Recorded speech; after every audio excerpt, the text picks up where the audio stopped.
name's Becky Davis, I'm an artist and I've been working in Llwyncelyn recently trying to find out what's brilliant about Llwyncelyn and about Porth and to celebrate that. And one of the things I found out is that there is a crater on Mars which is named after Porth. Oh. I know, it's one of only two Welsh towns that have had a crater named after them. If we were to send somebody to visit our Porth crater to represent what's great about Porth, who would that be? And it could be somebody that's not necessarily alive, it could be a famous person, it could be a neighbour or somebody in the community. And so I was imagining from what you were saying, Cwtsh Bran being sent up into space to represent us in Porth. The running exploits of Cwtsh Bran as narrated, so there must be a recording.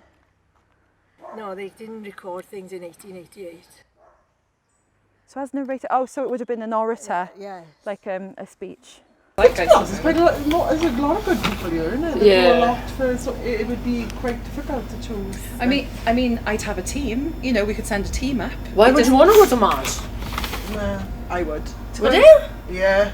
This is the Welshest conversation I've had all day. As you go up, I'd love to see holly bushes going across there now because we are Llwyncelyn at the end of the day, you know.